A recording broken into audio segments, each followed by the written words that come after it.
Hey everyone, in this video we're going to take a look at the second story from chapter 14 of the Road to Latin textbook, and this story is called In Britannia. So like I always tell you, when you're dealing with these, the first thing you want to do is make sure you have the vocab set. Now since this is the second story from chapter 14, hopefully you have the vocab in a pretty good place, but it's never a bad idea to brush up because you're going to really struggle if you just don't know what the words mean. It doesn't really matter what grammar skills you have.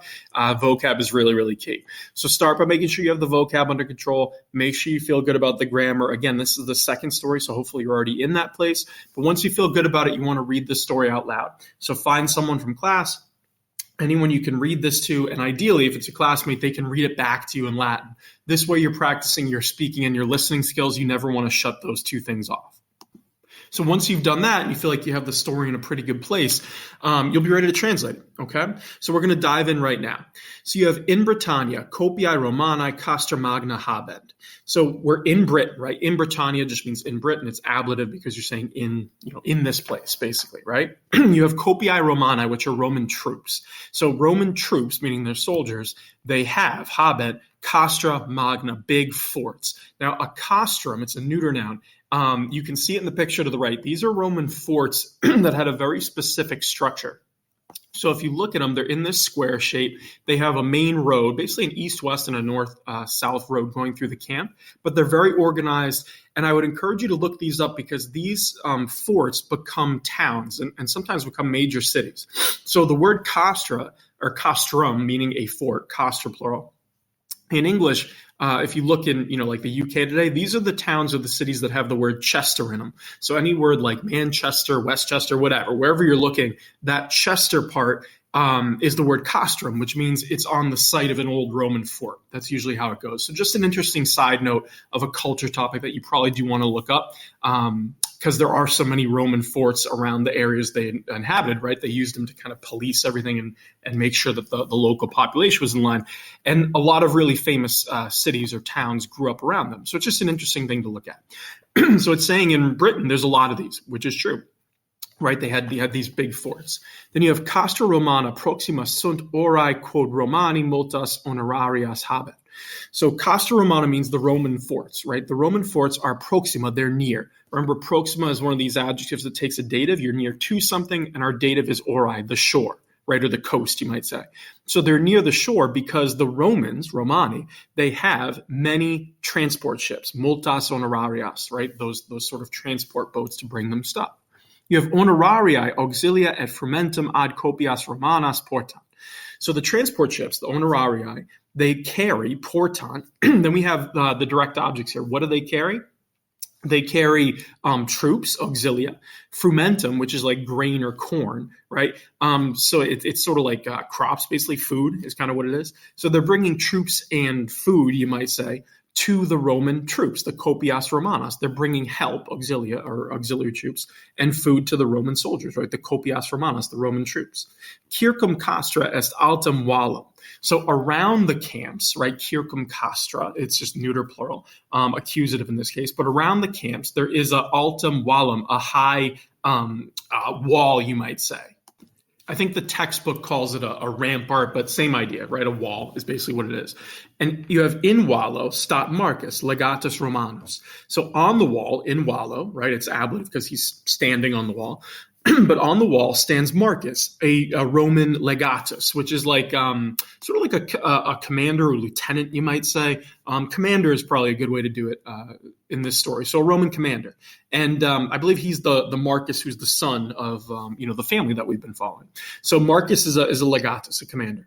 You have Marcus est adultus filius Cornelii. Here's the line I was thinking of, right? He's the son of Cornelius, right? So Marcus is the adultus filius, the adult son, right, of Cornelius. So he hasn't been with the other family members yet because he's older, he's grown, adultus, and he's a soldier in the Roman army stationed in Britain.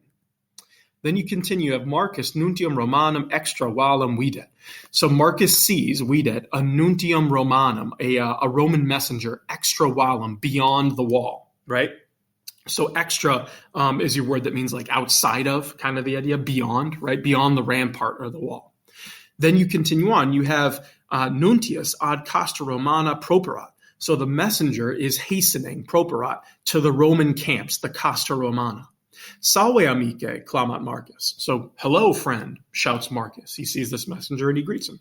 Then he continues and says, Parantne Britanni proilium.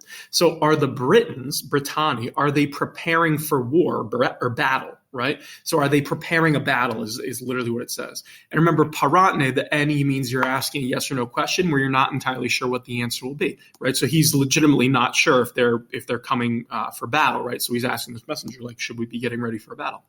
Then you have salve legate, multi Britanni armati sunt in silvis proximis. So this is the response from the messenger. And he says, greetings, commander. And he says, many Britons, multi Britanni, many armed Britons, rather, armati, meaning like soldiers, are in the silvis proximis, the neighboring woods, the nearby woods. So he's warning Marcus, saying there's a lot of British soldiers in the woods nearby. Intra silvas sunt multa arma et multum frumentum quoque. Right, so he's continues on telling him what's going on, and he says inside the woods there are many weapons. Right, that's the part where he's talking about like what they're carrying. Right, so he just referred to them as Britanni armati. Arma and armati are basically the same word. They come from the same place. So there's many arms, meaning weapons, and a lot of grain. Okay, so he's trying to tell them that the British have basically been preparing for a battle because they're stacking up all these things that you would need to have a fight, right? There's much grain in there too. Quoque means also. Then it continues, and you have feminae cum filiis et filiabus ab opidis et ab agris in silvas properant, quod fama Romanorum est magna et proilium timent nuntius clama. So women, feminae, with their sons and daughters, filiis et filiabus, right? It's ablative because they're with them.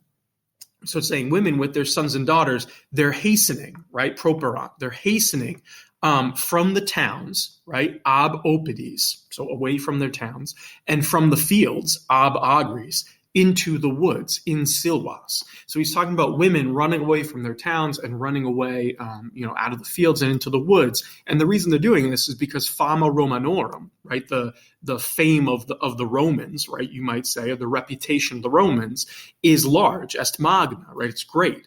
And they fear, timent, proilium, so they're afraid of battle, right, the messenger shouts. Then you have tum in castra celeriter properat. So then he quickly hastens, celeriter, into the camp, right, in castra, into the camp. So it's talking about how, there's this stacking up of troops and people in the woods, and this messenger is coming to tell Marcus, there's people, gathering in the nearby woods. They've clearly heard about the Roman army, and this is kind of their response, right? Then we end the story with this. You have legatus neque Britanos neque pericula belli timet, quod valum castrorum est firmum et copiae Romanae sunt multae. So the legatus, the commander, right, meaning Marcus, he timet, he fears. Then you have neque, neither nor, right? So you're saying he neither fears the Britons, Britanos, nor the dangers, pericula, right? So and their pericula belli, the dangers of war. So it's saying he neither fears the Britons nor the dangers of war because the vallum castrorum, the rampart or the wall of the camp, is firmum, it's sturdy, and the copiae Romanae, the Roman troops or supplies, you might say, sunt multae, are many, meaning they've got a lot of stuff stockpiled there. They have their own troops. They have a strong camp. So Marcus is not worried about this at all. Okay? So that's how this chapter goes. It's just giving you a little insight into Roman Britain at the time of the story. Britain was somewhere the Romans really had to sort of colonize and make sure was not rebelling. So there's a lot of Roman forts there. The locals did not necessarily love the Romans when they showed up. So these types of forts in this scenario of having, Britons in the woods or people moving, this is something that probably would have been a pretty daily occurrence if you were particularly on the edge or on the borders of Roman Britain, right? And you were a soldier, this is something you'd encounter. So it gives you a little insight into how, life was like at the forts. And again, I'd really encourage you to look up Roman forts. There's a lot of great information out there, different culture units you can see about this, but they're a really cool little bit of Roman history that you should look into. So hopefully this story wasn't too bad. It's just continuing what we've been talking about with chapter 14, right? So neuter nouns, second declension neuters rather. That's really all it is. It's just practicing if you can recognize the neuter nouns and be able to translate them. So hopefully this wasn't too bad. If you have any questions at all, put them in the comments below. I'm happy to help. But otherwise, the more you read this, the more you practice it, the more you get used to the vocab, the better off you're going to be. And hopefully you're hitting a point in chapter 14 where you're feeling really good about this. Good luck.